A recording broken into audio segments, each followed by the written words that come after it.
Ok. Estimados amigos, bienvenidos sean todos a el tercer capítulo de este especial de Politics con JJ Rendón, asesor, consultor y estratega político. Este capítulo tiene por título Los retos del presente.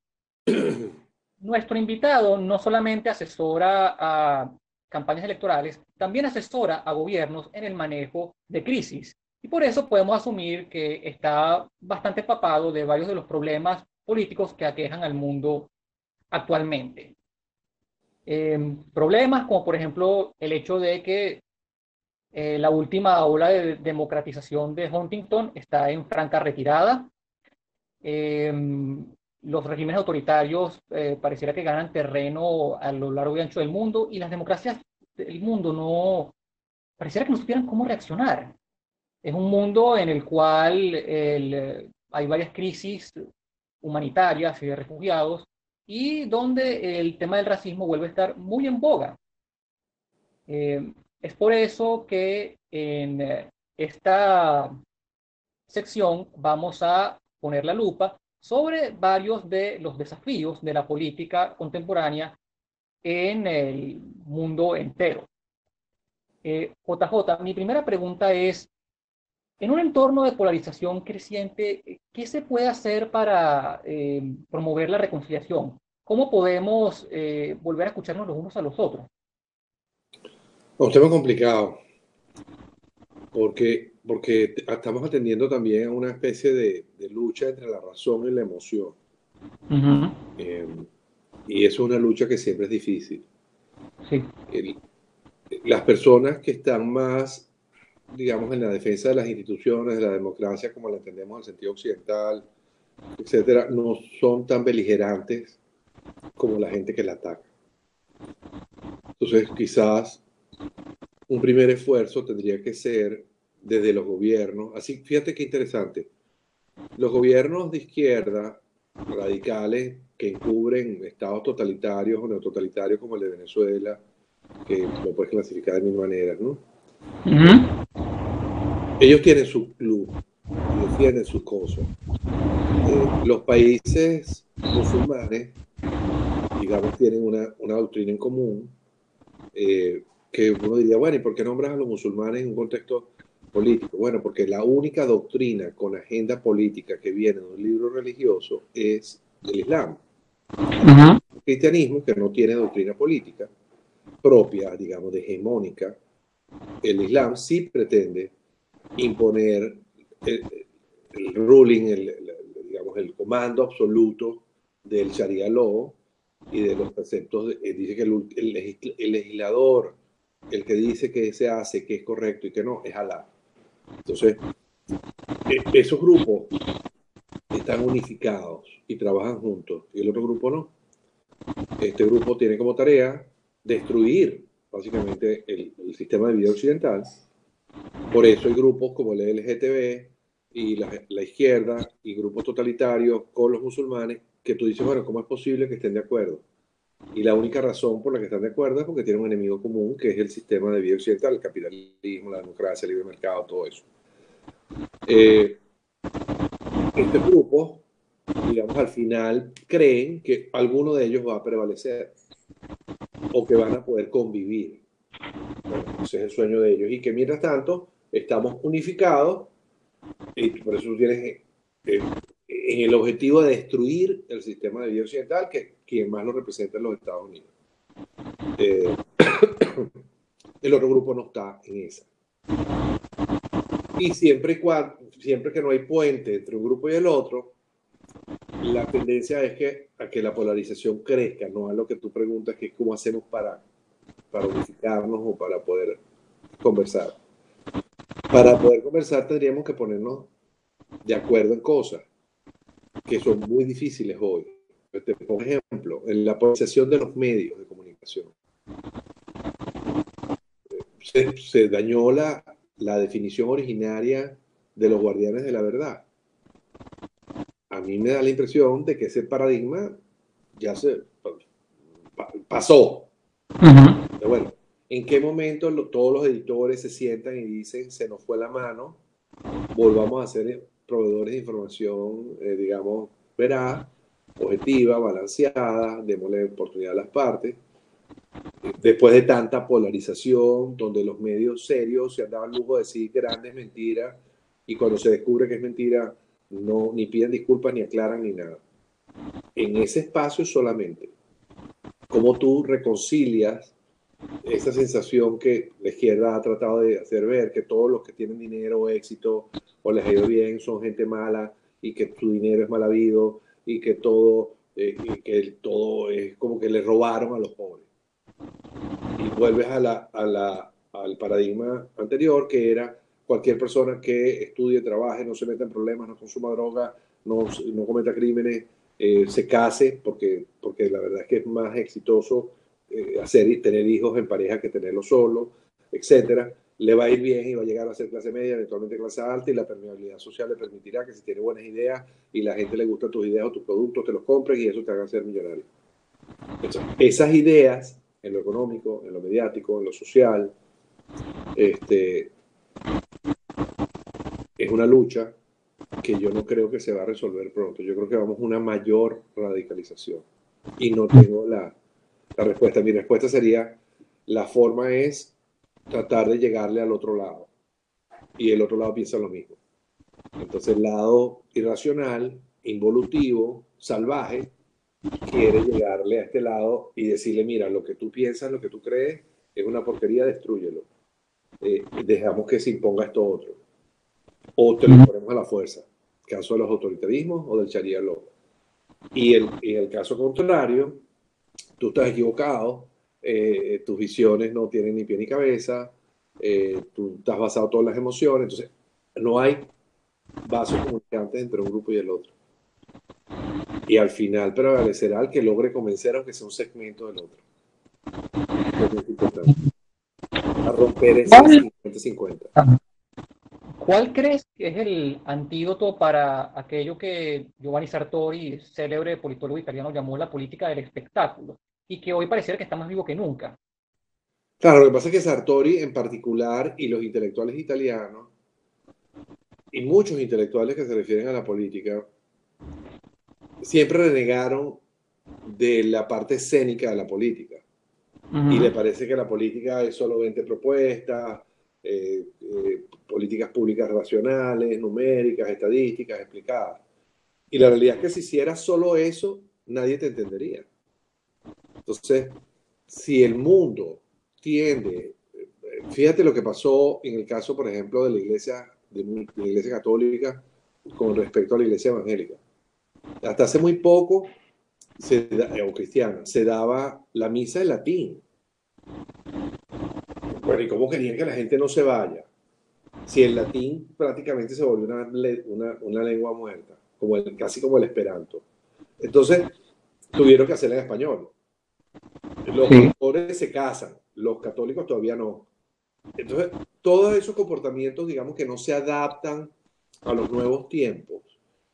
Los cristianos incorporaron la música, las iglesias de color incorporaron el gospel, otros incorporaron el rock and roll, otros hay música cristiana, salsa, merengue, tal, todo cristiano. Entonces, claro, la gente prefiere ir a una misa o a un templo donde es como más parecido a él, menos mandado desde Roma, con unas reglas rígidas y una vestimenta rígida y una cosa rígida. Entonces, pretender que los políticos o los estrategas políticos no se adapten a la realidad del espectáculo o de la escena es desconocer de fondo la condición intrínseca de las campañas políticas, que es ganar elecciones. Los gobiernos son para gobernar y las campañas para ganarlas. No puedes gobernar si no ganas. Y para ganar, tienes que adaptarte. No es que la política se vulgarizó, porque se vulgarizó a sí misma. No, es que la sociedad se volvió ávida de show y espectáculos, y por eso las convenciones y las reuniones y los mitines parecen un show, porque no les queda de otra. Y por eso, si tú ves un discurso actual de un político moderno, te das cuenta, repite muchas veces lo mismo. Y es porque la expectativa es que no sabe en qué momento el público sintoniza o en qué momento alguien de las redes agarra un pedazo, lo transmite y tiene que repetir varias veces sus contenidos y el que lo está mirando en físico dice, oye, ¿por qué repite tanto? Por eso. Y la cultura se volvió de soundbites. Entonces necesitas que en 8 o 13 segundos decir una frase que sea catchy, que pegajosa, que la gente la agarre. Eso no significa que el político sea superficial, significa que quiere que su mensaje llegue Sí. y se adapta. En, Estoy de acuerdo, estoy en parte en desacuerdo con Sartori, me parece que una visión quizás elitista de las campañas y que en el fondo pretende que un momento político, que es lograr votos, adeptos y votantes y que te ganes la elección, se vuelva una discusión académica, retórica, discursiva, de fondo, donde la mayoría de la gente al final no entienda ni lo que dijeron. sí, en otras palabras, no solo hay un logo, sino un patos. Así es. Otro célebre politólogo, Francis Fukuyama, hace 30 años, sentenció el llamado fin de la historia y dijo que la democracia liberal había alcanzado una posición de triunfo irreversible en el planeta. Viendo esa conclusión en retrospectiva, luce adelantada y hasta temeraria. ¿Tú crees que las ideologías que desafían a la democracia liberal realmente han muerto o están siquiera en agonía? No, yo estoy en desacuerdo con ese planteamiento de Fukuyama. ¿Por qué? Primero porque cuando él lo dijo, parecía que eso estaba así. Y parecía que eso iba para allá. Por ejemplo, en su libro, él no puede tener en cuenta el tema de cómo los musulmanes a través de las guerras o de las luchas, de las guerras civiles en el Medio Oriente y todo el tema de los refugiados permeó, gracias a la apertura de la frontera, Europa. No lo tiene claro. Entonces, hoy, el nombre más puesto a niños en, en Bélgica es Muhammad. Hoy hay alcaldes musulmanes en Londres y creo que en París. Entonces, eso no lo tenía él claro. La penetración de la cultura musulmana y de los musulmanes en Europa como proyecto político en el vientre, lo que ellos lo dicen, llevamos la revolución en el vientre. Los europeos se están reproduciendo menos, nosotros nos estamos reproduciendo más, ustedes tienen el tema de alemán, austríaco, húngaro, de danés, etcétera. Nosotros no, nosotros somos musulmanes todos. En 20 años nosotros controlamos Europa. Entonces, esa fuerza que parece anacrónica, que parece extemporánea, que parece lo que tú quieras, de fundamentalista, a mí me parece que está más viva que nunca. Y que si Europa no despierta, vamos a asistir a lo contrario de lo que él dice, que es una prevalecencia de todo lo que es, ¿cómo se llama? Prácticamente de modé. O sea, va a volver. Ideologías como el marxismo, o sea, la página de Black Lives Matter hoy y los líderes se declaran a sí mismos, los iniciadores y los actuales, marxistas, no socialistas, marxistas. Entonces, no caducaron esas ideologías, son como zombies que viven de vez en cuando y duran y tal, hasta que no le deje la cabeza. Y la humanidad siempre se dirime entre la entropía y la misentropía, el caos y el orden, la evolución y la involución.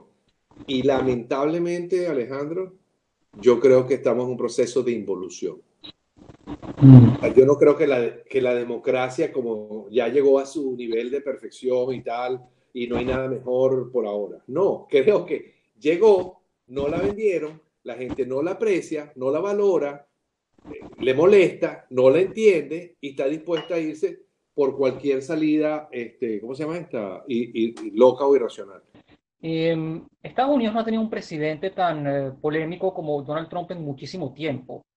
Eh, una reelección de Donald Trump en noviembre sería un riesgo para la República Norteamericana y para la democracia en el resto del mundo, como señalan sus detractores, de Trump, quiero decir. Fíjate que tampoco estoy tan seguro de que eso sea así.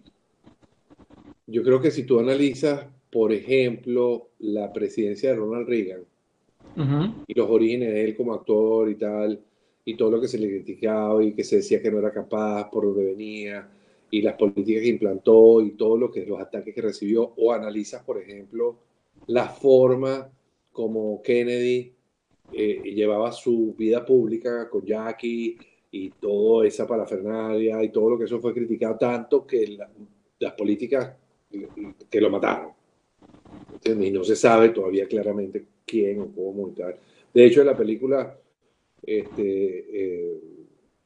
Wasp en alguna medida reivindican el asesinato de Kennedy como si fuera una obra de la inteligencia cubana. Pero bueno, en cualquier caso, ha habido presidentes polémicos siempre. Ha habido presidentes grises también. Franklin Delano Roosevelt gobernó casi 4 periodos. O sea, si lo hubieran dejado. De hecho, por eso se hizo la enmienda, para evitar eso. Pero nadie se había atrevido a eso. Eso fue súper polémico en su momento. Entonces, no, yo no creo que la llegada de Trump represente nada sino un momento histórico en el país y él es un síntoma de ese momento histórico. Ok. Y Rusia, la Rusia de Putin, que incluso ha sido capaz de interferir en elecciones norteamericanas con, granjas de bots, campañas de desinformación, etcétera. Esa Rusia es el más grande desafío a la democracia en el mundo actualmente. Creo que China es más peligrosa que Rusia, porque está más calladita en esos temas. Creo que es más sigilosa en la penetración del 5G, la penetración de sus aparatos, del TikTok, de las aplicaciones, de acceso a inteligencia real, de penetración de sus empresarios y de su gente en diferentes países, de ayudas económicas, de condonaciones de deuda. Creo que tiene más músculo China que Rusia para ser un influenciador, digamos, interventor en procesos no solamente electorales, sino de crisis, golpes de Estado, guerras civiles, políticas de zonas completas, país por país, votos en la ONU, se te puede hacer la lista. Me parece China mucho más peligrosa que Rusia. Rusia, para que tengan una idea, la gente que no sabe, el tamaño de la economía de Rusia es el tamaño de un estado promedio americano. Sí, y más pequeña que el de Italia. Por eso, para el tamaño que tiene. Entonces, Rusia es un ratón que ruge como un león. Y Putin es experto en eso. Es hacer sentir igual que Venezuela, igual que Cuba. O sea, Cuba es una isla chiquitica que, bueno, imagínate, se metió en África, en Angola, tal, logró permear Centroamérica, se apropió de Venezuela. O sea, estos tipos no tienen freno. Creo yo que la influencia rusa puede modificar o pudo modificar los resultados electorales de los Estados Unidos. No. Creo que la fastidiaron, sí. Creo que polarizaron, sí. Que metieron ruido, sí. Que generaron conflictos, sí. Ese es el objetivo al final. El objetivo, que la gente no ve, no era que ganara Juan o que ganara Luis o que pasara lo que pasara. No, el objetivo era que los norteamericanos se mataran entre ellos para dañar otra vez el sistema y que prevalece de países más o menos civilizados, de avanzada, de cultura occidental, y darle una tranquilidad a los totalitarismos como el de Putin, que tiene unas políticas donde el opositor que se alce, igual que en Venezuela, peor, porque ni te enteras. Por lo menos nosotros somos más beligerantes que los rusos. Yo no veo exilio ruso.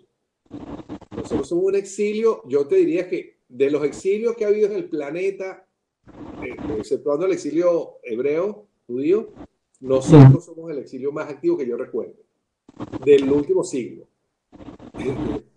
No conozco otro.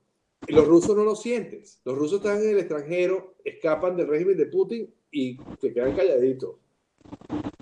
No hay beligerancia, no hay crítica, no hay nada. Y de hecho, los mismos rusos, en alguna medida, la oposición en el exilio justifica la presencia de Putin diciendo que Rusia necesita una mano dura como la de Putin, porque Rusia es ingobernable. Entonces, ya. Eh, llevamos varios meses en una pandemia cuyo origen estuvo en China. Y hay quienes han señalado que la forma en que la dictadura china manejó esa crisis es prueba fehaciente de que dicha dictadura constituye una amenaza para el mundo entero que debe ser contenida. Ya no dijiste que China te parece más peligrosa incluso que Rusia. ¿Dirías que es urgente contener a China en ese sentido? Sí, totalmente. Totalmente. Me parece que no entender, de la misma manera como te dije hace un momento, que no entender el plan musulmán de conquista de Europa, como si nunca lo hubieran conquistado. O sea, perdónenme, la gente no se acuerda que los moros estuvieron en España y Portugal y toda esa zona 800 años. O sea, ¿de qué estamos hablando? Esto no es nuevo. Los intentos de China de hegemónicos han sido históricos desde sus inicios hasta hace poco, tratando de conquistar Japón, cerca, y ha penetrado. O sea, tiene vínculos con, por ejemplo, Norcorea, y ayudó a Norcorea cuando la guerra de Corea para que viviera Norcorea. Bajó a Correcto. los americanos hasta el paralelo, no me acuerdo cuál, y lo frenó. Y por eso existe Norcorea y Surcorea, y lo mismo en Vietnam. Entonces, a mí me parece que exceptuando rarísimas excepciones como el tema de Crimea y en Ucrania y el tema de Angola y de Afganistán, donde estuvieron los rusos, China es más, como te decía, sigilosa. Entonces, hay inversiones chinas en Latinoamérica y a cambio de que, bueno, yo entro, pero no aceptes a Taiwán. Claro. No aceptes a Taiwán. Entonces Taiwán está jugando. Entonces tú dices, bueno, si yo me tomo Hong Kong y se atonta, mañana me tomo Taiwán. Oye, China está construyendo islas artificiales para violarle el espacio marítimo territorial de Japón. ¿A partir de qué? De la extensión de su plataforma continental marina, construyendo islas artificiales. Y, ajá, ¿quién está frenando eso? Nadie. El tema de la violación del derecho de autor, el tema de la apropiación de propiedad intelectual y secretos médicos, tecnológicos, lo que sea, de copia de productos y hacerlos más baratos y de hacer dumping a los mercados. Nadie está frenando eso. Y en ese sentido, digamos que el presidente Trump, con su estilo, que podemos criticar y lo que tú quieras, ha sido como el que primero que puso los puntos sobre la I en ese tema.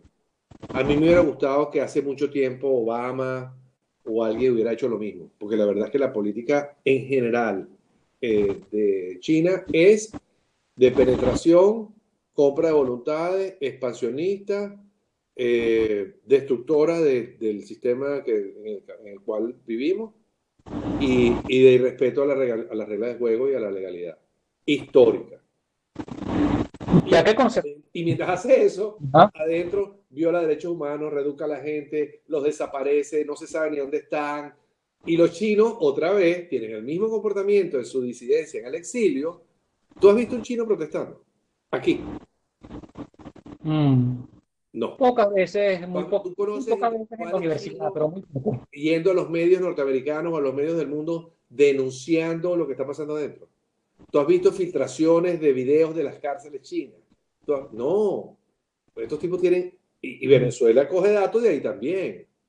Ese cuento de que los venezolanos del régimen solamente toman datos de Cuba, ¿no? Tienen China, el libro verde de Muammar Gaddafi, Mugabe, la Stasi, todas las maldades del planeta juntas.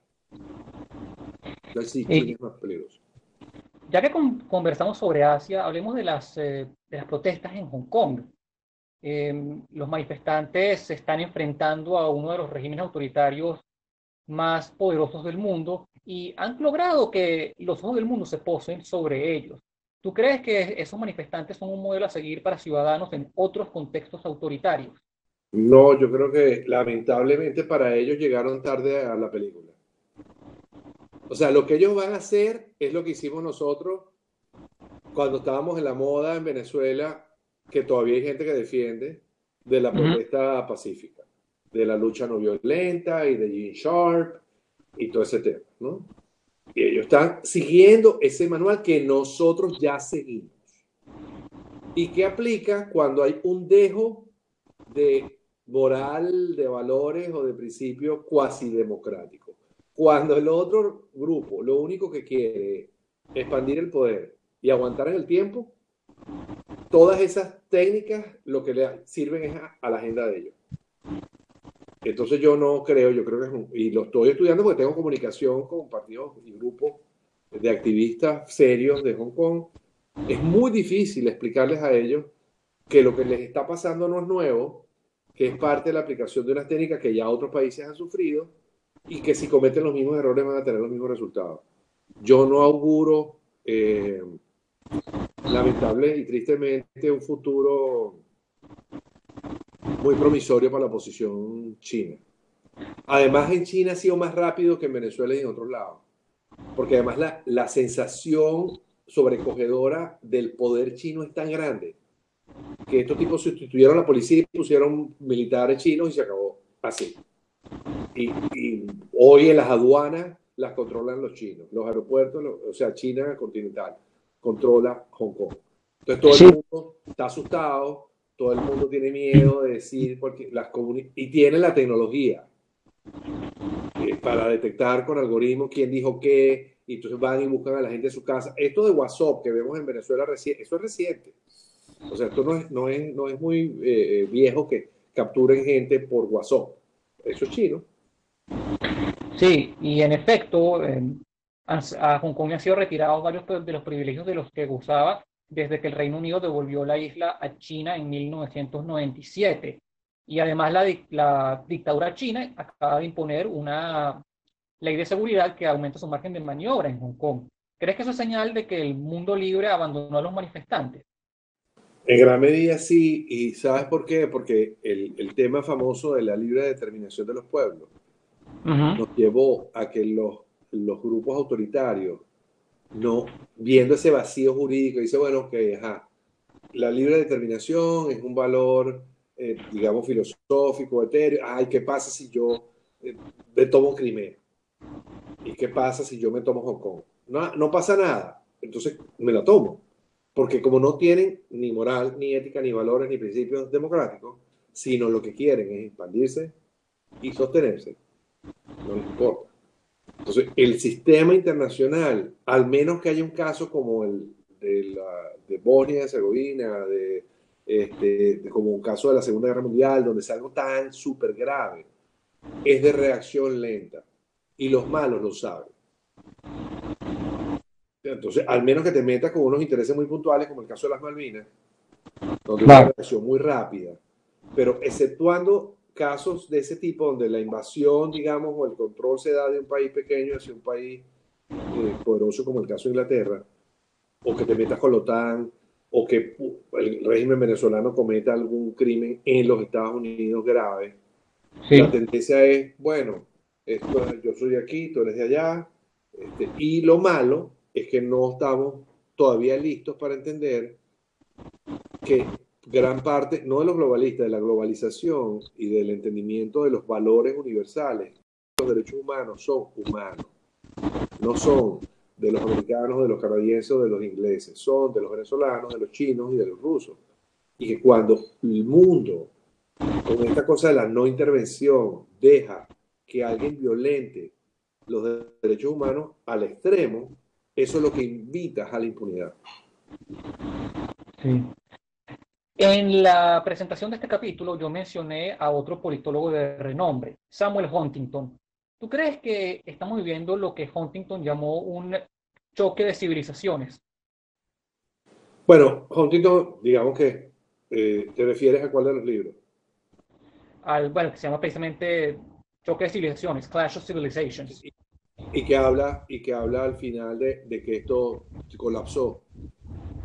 Sí, de que el mundo, más que de estar dividido en bloques definidos por diferentes ideologías, como en la Guerra Fría, está de hecho dividido entre civilizaciones, y que esas Uh -huh. civilizaciones están destinadas en algún momento a chocar o algún tipo de Bueno, confrontación. digamos, estoy de acuerdo en el planteamiento que estamos hablando anteriormente, de las agendas de los totalitaristas, la izquierda y los musulmanes. Y los diferentes grupos, como los chinos o los rusos, como tal, como naciones, de prevalecer en la economía mundial, en el mundo, etc. Pero, digamos que, repito, todos estos libros tienen un gran problema, que es que hay cosas que pasan en el camino que no están previstas y que rompen con, digamos, la predicción. El COVID es más o menos de carácter global. Decir que hubo un país que se favoreció con el COVID, yo quiero que me lo presente. Sí. Yo no lo he visto. ¿Ah?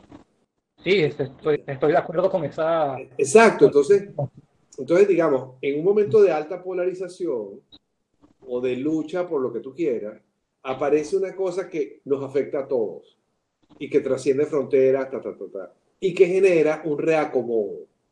Ese reacomodo no sabemos para dónde va. O sea, puede ser que los países se vuelvan más nacionalistas y menos globalistas, o puede ser que una agenda globalista de izquierda, no sé qué, logre penetrar el mundo aprovechándose del descontento generado por el COVID. No lo sabemos. Quien capitalice esta crisis mejor prevalecerá. Qué triste, pero es la verdad. Sí. Y la otra cosa ahí es el tema del futuro no tan cercano, Alejandro. O sea, el mundo está limitado físicamente. Si nosotros nos vamos a volver una especie migrante, digamos, será relevante las ideologías de aldea que se verán así en el momento que nos montemos en una nave espacial y nos vayamos a vivir para Marte. O sea, el destino natural, si no nos extinguimos, de la humanidad es poblar el sistema solar, etc. Esto suena como que yo estuviera hablando de ciencia ficción en este momento. Eso no es ciencia ficción, eso lo vas a ver. Yo no lo voy a ver en mi vida, probablemente. Tú lo vas a ver. El turismo espacial lo vas a ver. El viaje a Marte lo vas a ver. La primera civilización o establecimiento humano extraterrestre de nosotros lo vas a ver. El descubrimiento de fuerzas y combustibles super ágiles que permitan eficientemente salir de aquí, lo vas a ver. La forma de reducir plástico y tal, lo vas a ver. La forma de cambiar CO2 tal, si eso es tan grave, lo vas a ver. O nos vamos todos al desastre. Entonces, cuando tú pones la perspectiva humana allá, estas peleas de aquí quedan como chiquitas. ¿Sí me explico? Sí, sí. Pasando a otros temas. Van a pasar cosas. Ajá. Van a pasar cosas en estos años, sí, como pasaron cuando cayó el Imperio Romano y cuando cayó el Imperio Persa y cuando cayó Napoleón y cuando pasó, sí, al final el espíritu, yo soy un optimista, el espíritu innovador, el espíritu de esfuerzo, de sobrevivencia humano, va a prevalecer sobre todo eso. Y probablemente evolucionemos más que involucionemos. O sea, la historia de la humanidad no nos demuestra, como decía alguna gente, Marx y otros, que había un ciclo del eterno retorno, también lo implicaba Nietzsche en alguna medida. Yo no creo que es tan así, porque la tendencia es que vayamos mejorando, no que vayamos empeorando. Sí, pasando a otros temas, a ver, Siria, Yemen y, hay que decirlo con mucho dolor, Venezuela también. En varios rincones del mundo hay crisis de refugiados y de desplazados por guerras y por dictaduras de proporciones dantescas. ¿Por qué crees tú que la comunidad internacional no ha sabido lidiar con este problema de los refugiados? Bueno, la primera es porque no tenemos todavía una... Mira, esta cosa de que nosotros somos un mundo civilizado, nosotros somos un mundo bastante incivilizado, es la realidad. Cuando se crearon las Naciones Unidas, que fue hace poco, nadie se imaginó que había unos malandros, una gente mala, que iba a agarrar los vacíos de lo que no se dijo en la Declaración de las Naciones Unidas para abusar de eso. Entonces, yo te puedo decir con tranquilidad que al régimen de Venezuela, a la narcotiranía, le interesa que la gente se vaya. Porque mientras más gente se vaya, se van los más rebeldes, se quedan los más domesticados, o por lo menos la población ellos creen que es más manejable con los recursos que el Estado tendría. Y eso otra vez, volvemos al mismo objetivo. expandir, mantener o solidificar su poder, sostenerse en el tiempo. Esos son sus únicos dos objetivos. Todo lo demás, si la economía colapsa o no, eso no le importa. Entonces, la ONU, la OEA, todas estas organizaciones nunca se imaginaron eso. Igual como en la Constitución venezolana, ni la del 57, ni la del 99, se imaginaron que cuando tú dices respeto a las minorías, ¿qué significa la palabra respeto? Entonces tú dices, bueno, yo lo puedo respetar, pero le cierro la sede. Respeto a los medios, yo los dejo que se expresen, pero les subo los impuestos, o no les doy el papel, o no les doy la tinta, o les meto preso a los empleados por evasión fiscal, busco un mecanismo. Bueno, esas cosas subrepticias, malas de los regímenes es lo que pasa con la comunidad internacional y el desplazamiento forzoso. No estábamos listos, nadie previó eso, y las dos cosas son malas. La carencia de solidaridad es muy mala y el exceso de solidaridad también. Hay países en Europa que están pagando las consecuencias de haber abierto sus fronteras tanto. ¿Dirías que la libertad ha dejado de ser un valor preponderante en Occidente? Yo creo que estamos asistiendo como a un ejercicio bien orquestado de disminución de libertad. O sea, de mayor inherencia del Estado, de mayor inherencia de los políticos sobre la vida de las personas y que la gente se está como dejando. Y que en unas escalas mayores o peores eso está pasando y que casi como una respuesta acomodaticia de las personas, la gente decide que dejar que le controle la vida. Y eso lo vemos muy manifestado con la domesticación y sumisión que ha habido con todas las diferentes versiones del COVID.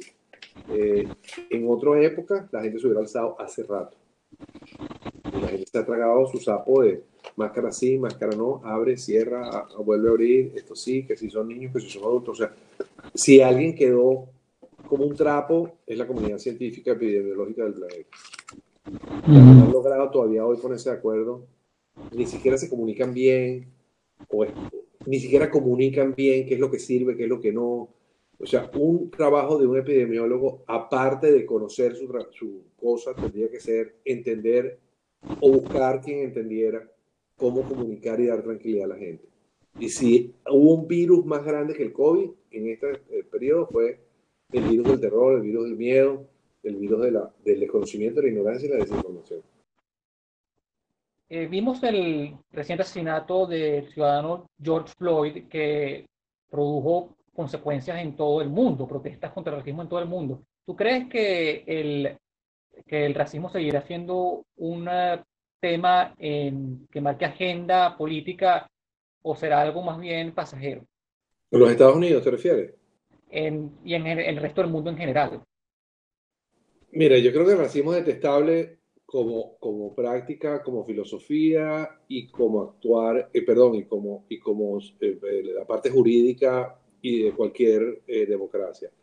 Sin embargo, te decía en preguntas anteriores la lucha entre lo racional y lo irracional. Te voy a poner 3 ejemplos.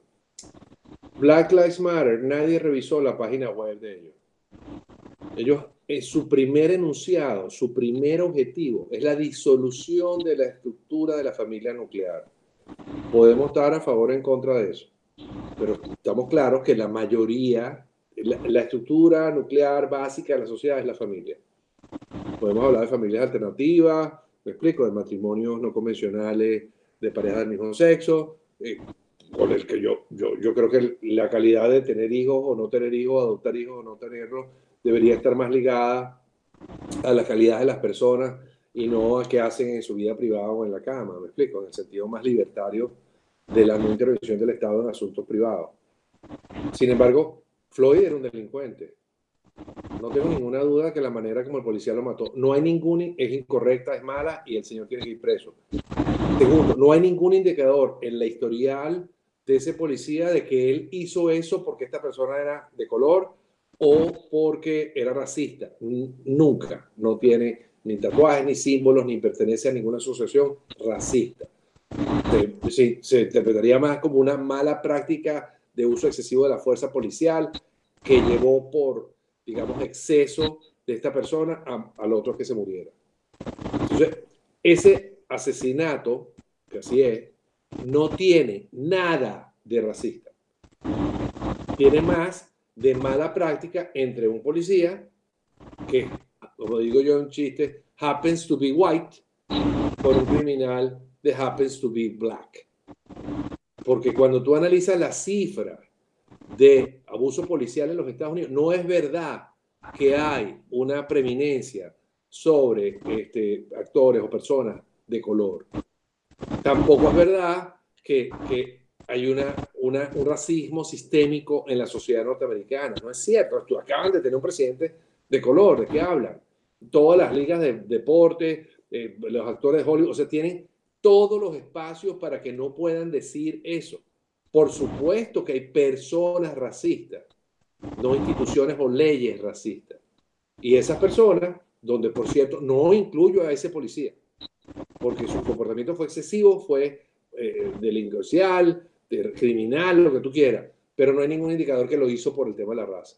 De hecho, los indicadores dicen que es más posible que una persona hoy se inhiba por el backlash de las atribuciones de racismo, de atacar, si es blanco, a una persona de color. Pero nadie habla, por ejemplo, que la principal causa, el 85% de las causas de muerte de personas de color en los Estados Unidos, porque los mata gente de color. Nadie dice que la familia nuclear que Black Lives Matter quiere destruir es una de las principales factores, por no decir causa, de que las personas sean más proclives a cometer delitos, a no graduarse, a no estudiar, que viven sin papá. Nadie dice, por ejemplo, que el hecho de que la gente cometa delitos tempranos los lleva a que sean, ¿cómo se llama?, tengan récord policial y se les dificulte conseguir trabajo en el futuro y eso los empobrece más. O sea, te puedo hacer una lista de razones por las cuales la lucha entre la razón y la irracionalidad. Entonces, todo este proceso que hay en Estados Unidos en este momento, de Black Lives Matter, en la realidad no tiene ningún sustento sobre cifra, datos, números, alguno de, ¿cómo se llama?, que haya un particular ataque sobre la gente de color. De hecho, nosotros que somos latinos y vivimos aquí, yo no conozco el Latin Lives Matter todavía. Y mira que tenemos montones de presos, gente, nos tiran por la frontera, nos ponen el muro, o sea, no está claro. Y nos discriminan. Y nosotros, nuestra solución a la discriminación es la mejor venganza que hay en el planeta, que es el éxito.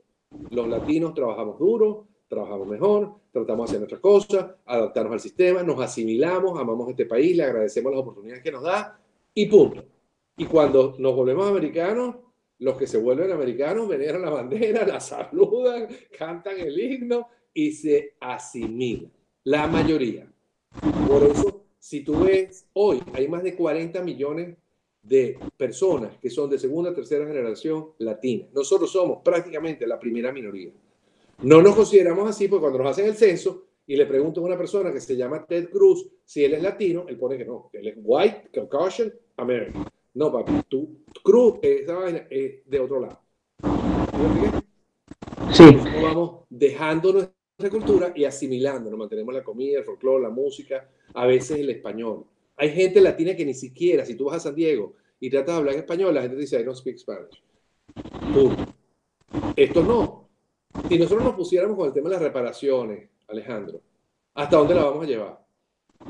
Bueno, los españoles nos conquistaron y dañaron a los indígenas de Sudamérica. Ajá. Y ellos fueron conquistados por los persas, que a su vez antes fueron conquistados por los romanos, que antes fueron dominados. O sea, ¿hasta dónde vamos en ese plan?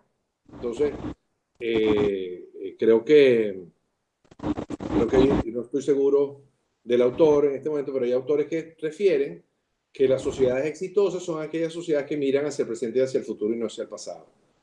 Entonces, esta me parece, como te decía hace rato, que esto es un comportamiento irracional, regresivo, emotivo y manipulador de la rabia y de los sentimientos que sí la gente tiene guardada desde hace mucho tiempo y que se alimentan y logran estas polarizaciones tan extremas. Bueno, amigos, por razones de tiempo, hemos concluido el tercer capítulo de nuestro especial de Politics con JJ Rendón, asesor y comunicador y estratega político.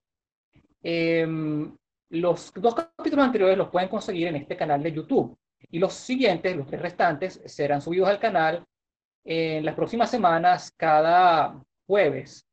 Así que el capítulo cuarto, que creo que les va a interesar mucho porque es aquel que estará dedicado a la situación venezolana actual, lo podrán conseguir en el canal a partir del 6 de agosto. Quiero darles las gracias por habernos acompañado hasta este momento y espero que nos sigamos viendo en los próximos capítulos. Hasta pronto. Gracias a ti, gracias a todo el equipo que se pone y que está detrás de cámaras haciendo esto posible, por la iniciativa y saludos al público. Gracias.